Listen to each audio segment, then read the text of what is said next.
Hello, in front of me I've got Skate. In this video I'll show you how to set up Throwdown.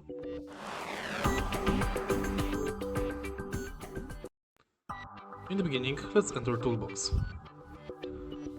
Go to Throwdowns and here select maximum players, duration of the throwdown, and now you can allow join.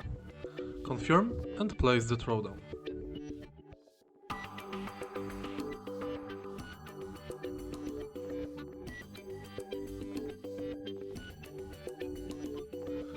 And it's done.